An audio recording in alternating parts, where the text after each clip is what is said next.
আসসালামু আলাইকুম। অষ্টম শ্রেণীর সুপ্রিয় শিক্ষার্থীবৃন্দ, আশা করছি তোমরা সকলে ভালো আছো। আজকে শুরু করব তোমাদের ইসলাম শিক্ষা বইয়ের ৫ম পৃষ্ঠা থেকে জোড়ায় কাজ।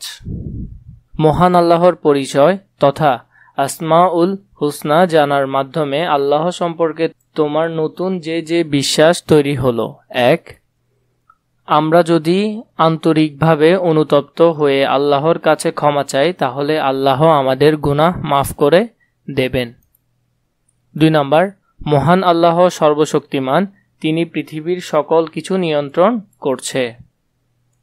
৩ নম্বর, আল্লাহ অত্যন্ত স্নেহপরায়ণ, তিনি তার বান্দাদের অত্যাধিক পরিমাণে ভালোবাসেন।